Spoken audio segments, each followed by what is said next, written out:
Hello everybody, we are here with your Guan Yu solo guide. Guan Yu, one of the better gods in the entire game right now. So we're going to be starting off with the Warrior's Axe here.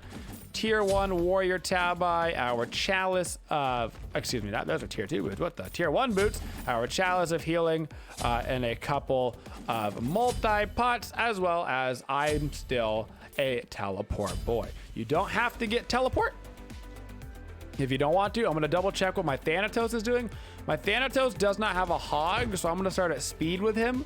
Right now, as a solo laner, I would generally recommend starting at your blue and then going directly to lane. It's better for your jungler, but your jungle basically needs to have hog in order to do that start. So as a general rule, if your jungler has hog, you're probably starting at your blue and going to lane. If your jungler does not have hog, you're probably starting and doing the full set of camps with them. You kind of have to just do whatever your jungler wants to do. They kind of dictate the start right now, but in general, you would prefer to do the blue start.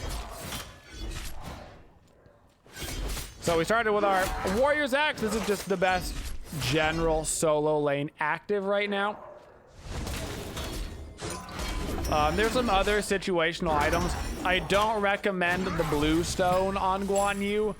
Some people try to get the blue stone, but you'll find that you're very, very, very squishy, very fast. So I would recommend going into the more tanky options. Leave the blue stones for the Arthurs of the world. I'm against a Cucullin, which means I'm going to be spending a lot of my time early running away. Now he's gone into an early warding sigil. Warding sigil is also an interesting starter item right now. I prefer the axe over it, but sigil can also be viable, particularly if you're going against a lot of magic damage. The thing about Smite right now though is that you're usually not going against a lot of magic damage. So I would just recommend that axe. Now over in the lane, we started with our Tallow Assault. Tallow Assault is going to be the ability that we max out first. This is our 3. It's going to be a nice channeled ability. And it's going to do a lot of damage and some protection shred. Now on Guan Yu, one thing you do have to be careful about is people that can interrupt you out of your clear. So if you're going against a enemy god that has a really easy interrupt that can stop your Tallow Assault, you're gonna have to switch on the fly and probably start leveling your 2 instead of your 3. You want to be ranking up your Tallow Assault, but if they're gonna be able to very quickly interrupt you out of your Tallow Assault every time, let's say it's Sobek, right? And he can just pluck you. I'm actually gonna go aggressive right here. He just used his dash to get in, so I'm gonna hit him with a full Tallow Assault. Follow up with a little wombo combo here, and I'm just gonna try to grab that easy peasy little kill. So he got too low. I still had all my abilities up. So instead of focusing on the wave, I just turned onto the Cucullin. He had no jump, which means he has no getaway skill, and he was susceptible right there. So if you're going to get Kumbaya out of every early Tallow Assault, Ymir, Freeze, anything like this, I would rank up the 2 instead of the 3 and use that as your lane clear. But with the Cucullin, he's got absolutely nothing that can interrupt me out of my 3, so I am free to level up that Tallow Assault first. That means that my level order on this Guan is going to be, in this case, 4-3 at the start, and then I like to get the healing for the team, so I go 4-3-1-2. If you were going more selfish, you could do your dash before the heal, but as a general rule, a big part of the reason why Guan Yu can be so scary and tough right now is actually because of his healing output that he has for his team. So I would recommend ranking up that heal third. So going 4, 3, 1, and 2 on your level order for the Guan Yu. Enemy Cucullin has also opted for a teleport, so we're both gonna be teleport boys over here. I'm gonna give myself a nice couple of wards, and I'm gonna go ahead and throw those out pretty deep.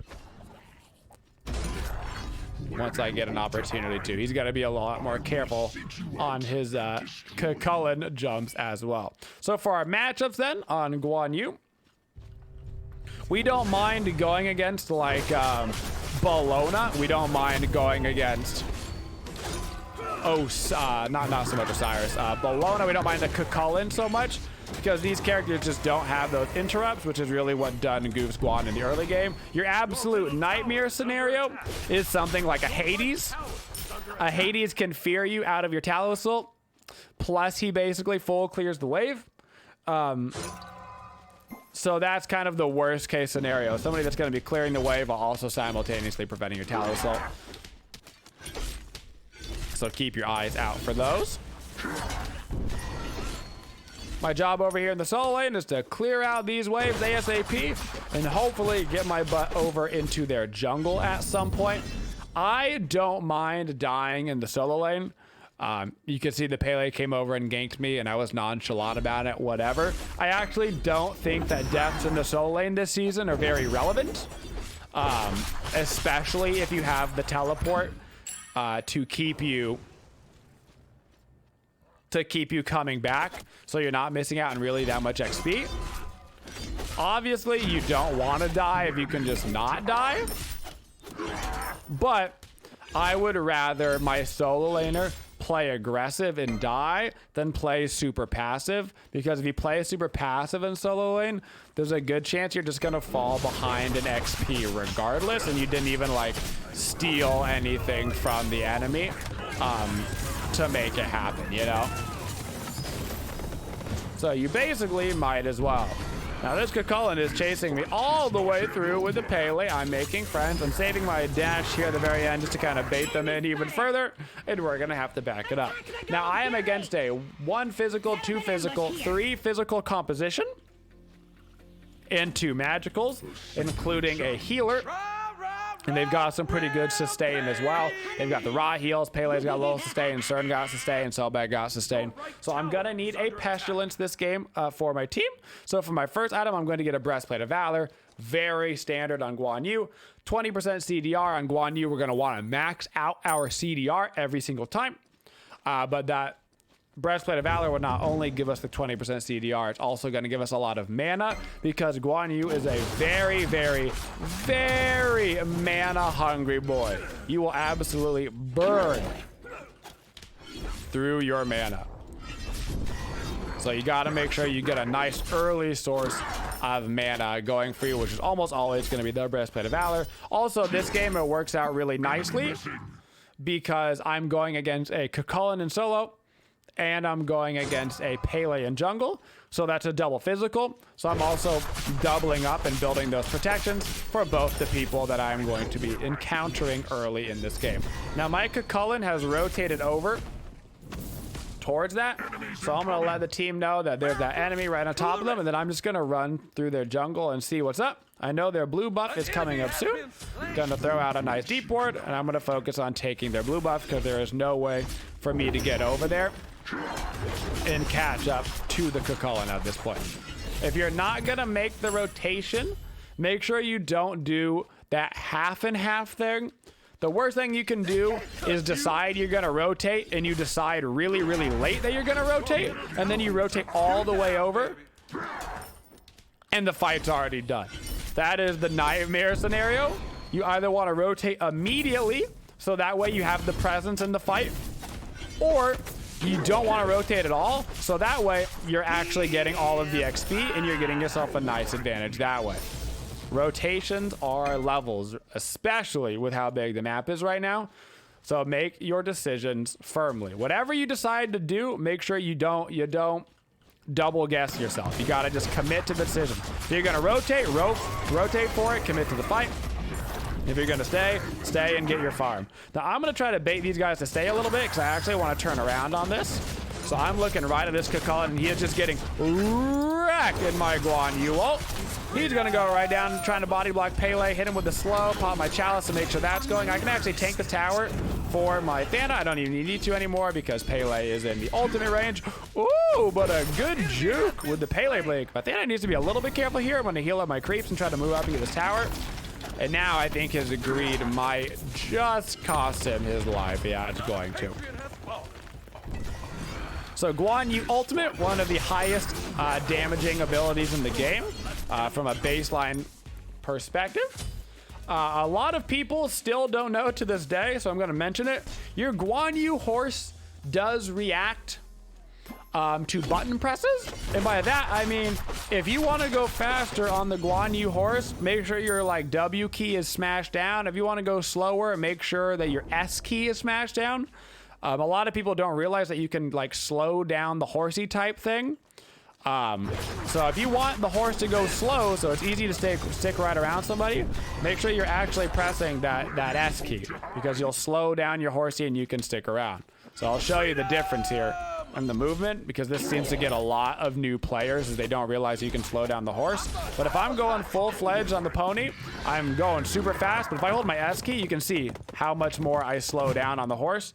So hold down that S key and you'll really be able to turn around and get those attacks off instead of just like running right past somebody. Slow that horsey down. It especially helps when you need to do a turnaround. You need to like take a corner, or you need to like slow down. Somebody's going to the left and right. It'll really help you turn.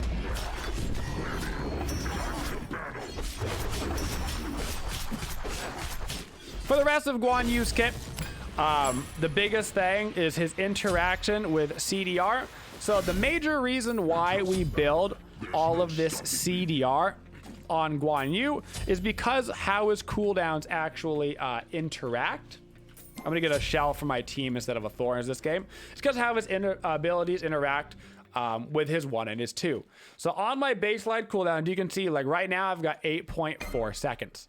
If I heal a friendly ally, now not including myself, I can't heal myself and get credit for this, it's gonna reduce the cooldowns, all of my cooldowns, by 2 seconds. If I hit an enemy with Guan Yu's 2, it is gonna reduce all of my cooldowns by 2 seconds. So watch my Tallow Assault cooldown right now. It's gonna go off, there it is, 10 seconds. I hit him with my 2, now it's only 6 seconds. If I were to heal an ally, it would go down to 1 second on the cooldown. So we want to stack the CDR on Guan Yu, because those flat cooldown reductions become super efficient when the cooldown is already very low base. The lower we get at base, the more that 2 seconds becomes of our total cooldown. So that's why in team fights you'll see Guan Yu spamming so many abilities. It's because he has a potential -4 seconds built into his kit. And those abilities will also affect each other. So your 2 can lower the cooldown on your 1, your 1 can lower the cooldown on your 2. So it's kind of this self-propelling cycle of just a ridiculous amount of CDR. Triple kill. I'm gonna run through their jungle and start looking for some stuff. Here we go. And now I'm gonna start taking their back camps, which is gonna help put their jungler even further behind. Our standard combination here on Guan Yu is if we're gonna use our ultimate, then we're obviously using our ulti to charge into the fight. Regardless, your next follow-up is going to be your Tallow Assault. You want to get that Tallow Assault off because that is going to reduce a bunch of protections. It's also going to boost your own protections if you've got your passive built up. Finishing up that Pestilence here for the anti-heal. Then traditionally, we are going to pop our dash through a target, reduce those cooldowns, and then use our 1. If you want to be a little bit more defensive, you switch around the use of your 1 and your 2. Basically, think about it this way. If you use your 2 first and then you heal an ally with your 1, you're going to be reducing the cooldown mostly on your 2. If you do the 2 first and the 1, you're going to be reducing it in the opposite direction. Because you need it to be on cooldown before you can start reducing a cooldown. Can't reduce the cooldown before it comes up if it's already up.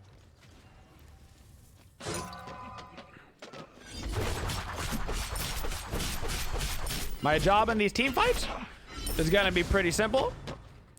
I am a solo laner, so in general, it is my job to basically dive the backline.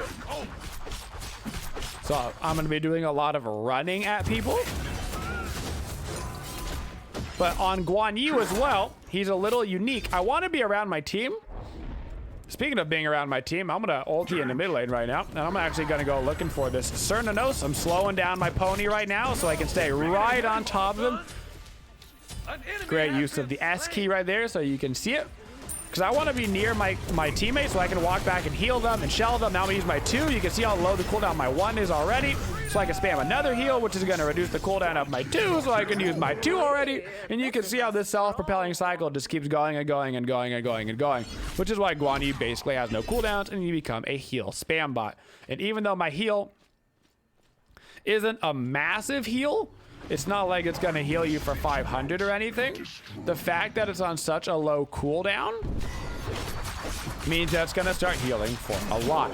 Now the heal is also going to be a lot more effective when I've got my whole passive meter filled up here. You can see it went from basically being 100 heal to a 178 heal there on Thanatos.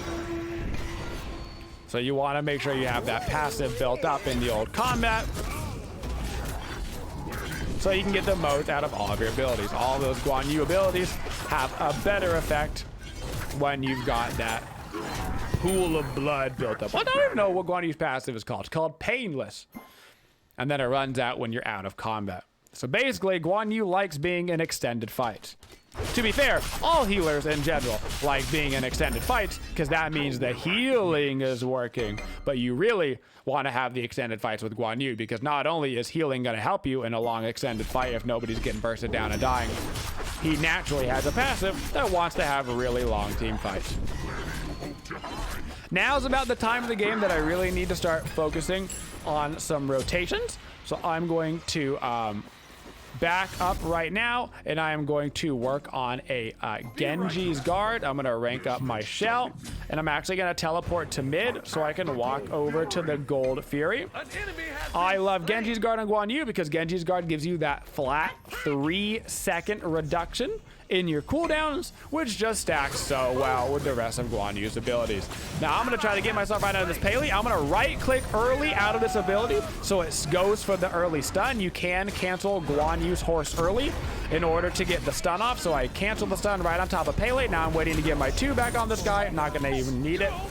And I'm going back over towards the Gold Fury. I'm going to tank it for my team, hit it with the Talon Assault to reduce some protections, and make sure I'm spamming my boys with my 1 as much as I can. That brings up another good point on the Guan Yu horse, which is you don't always need the damage. Sometimes you need Guan Yu horse for peel. Sometimes you need it for setup. And so you can cancel out of that ultimate real quick just by right clicking. So if I don't want to ride my whole horsey, I can just hop on it, and whenever I want to hop off, I can right click and it will play that last attack, which is that stun at the end of Guan Yu. So you can quickly get yourself into the stun if you so desire.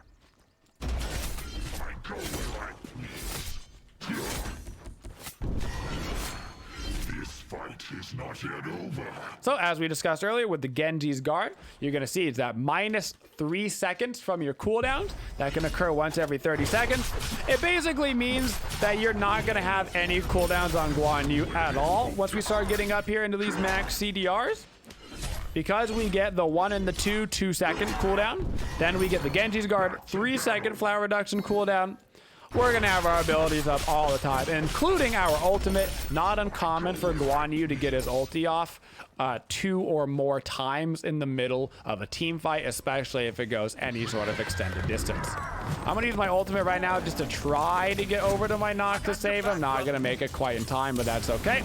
Quick throw down a heal and a shell for my Thanatos.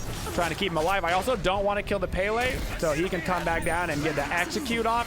Don't think it's gonna really matter. He's dead anyway. You could tell he was gonna land back down on it though, so I didn't want to like bait him out of his own kill right there. Sobek wants to come very aggressive on me and flag. He is gonna get it. That's all right. I'm just gonna dash right on back out of this, saving my heal until I can hit the bobber with it. So that's going to reduce some of my cooldowns. And now it's time to W key right back in using this Talon Assault, which is going to reduce some protection. It's going to help that Cupid Heart Bomb do even more damage. Slow right through this Sobek, and we're going to be able to grab those kills. And we can probably move over towards the Fire Giant because of my ability to sustain us up. We should be able to walk over to Fire. Now we have to be a little bit careful here, so I'm going to put out a deep ward. Raw has better secure than our team does. So if Raw comes in for an ulti steal on this, he does have potential to get it. Also, look at my ultimate. Guess what's back up? There he is. So I'm actually going to just walk right on over. And we're going to hit him, get rid of him. That's exactly what you should be doing in that situation. We peel off of the fire. We don't waste any time. No messing around. No trying to be like, oh, maybe we'll out-secure it. Just back up, go kill him, and walk away. Don't let people walk right into your fire giant, especially if the fire giant's like that high HP. If it's down to like, you know, 800 HP, well, then you got to kind of yellow it. You don't have time to go peel, right? But in that situation, plenty of time. Now, I'm level 19, so I'm going to save my money here because I want to be able to rank up my Warrior's Axe into a Sundering Axe. Hero's Axe is also interesting on Guan Yu. Depending on the exact game, when ally gets hit with hard CC, you can give them a big old shield. In general, the Sundering Axe is just the better item. It's a little bit more selfish, but to be fair, you're the solo laner. You kind of have the right to be a bit selfish. So now you've got 30% CDR, a bunch of magical defenses. We actually have a 40% CDR with our purple, with our blue buff. Not even including the enhanced blue, so I really don't need any more CDR. My goal right now is to make sure I am around teammates and healing everybody up. So I'm going to walk around, make sure these creeps are healthy for the push into Phoenix. I'm going to make sure all my teammates are healthy, and then I'm going to start trying to zone with my ultimate. If we get a kill, that is fantastic. If we don't, that's all right. We just ulti right in, horsey. And I'm just trying to stick around my Cupid. No! He's taking the Phoenix! What a goofball. All right. Now we should back it up, head over to the left side. I am your new ruler. Tremble before me. So for my last item, it's going to be more into the physical defense. You can see that I'm definitely heavier in the magical defense right now. The reason why I ended up heavier into the magical defense than I typically would is because I had to get the pestilence this game. Please, please, please, please. I'm probably going to say it in every guide this year. Please buy anti-heal. Please buy anti-heal. Please buy anti-heal. All of the top gods, basically, by win rate right now, are all healers because people have stopped buying anti-heal because they were like, oh, healers got out of combat healing nerf, they must suck. No, if you don't buy anti-heal, healers are broken. Even with anti-heal, healers are still very good. So I had to get the pestilence. I could have gone a contagion to get some more physical defense. But as a general rule, I find that Pestilence is a stronger item. I like the more HP that you get from Pestilence. So I almost always get Pestilence over Contagion when at all I feel like it is possible. So we're going to back up. We got level 20, which is what we needed. Now I can get that Warrior's Axe, which is going to give me some nice physical protections. And then finally, we're going to work ourselves into a CAD shield here. This CAD shield is going to increase the amount of healing that we are doing. This is also an item that I could have gotten earlier. I could have maybe gotten this instead of the Genji's guard earlier, gotten the CAD shield earlier for a little bit more physical defense healing, and then ended with the Genji's guard. That also would have been a possible build order. CAD shield just going to increase the amount of healing that I'm doing. An enemy has Embrace the healing when you're playing healers. CAD shield and Rod of Asclepius are two of the best items in the games in terms of their win rates. It makes the healing in combat really, really, really strong. So instead of my heals right now healing for that 150 plus the potential increase to the normal healing, your right tower is they're under going to attack. actually have an additional like 20% on top of that heal, which is just so strong. So I'm going to ulti right into the backline over here for my boys. I'm looking for the Kukulkan because his jump is down. I'm going to try to get back, heal, and shell my knock. So you can see I'm going back on appealing duty, starting my Tallow Assault. Still walking right by my boys, keeping him up, trying to body block this Sobek just in case he goes to block back into the tower. And we should be able to put this one away. Constantly trying to use my 2 and my 1 just to reduce the cooldowns of all of my other abilities, if nothing else. I'm detecting damage. You're going to be spamming abilities on Guan Yu. which means you're going to need mana. So the solo lane works better than the support role for him because you get that blue buff all game long, which is very nice. Make sure you get the Breastplate of Valor because you're gonna need the flat mana number.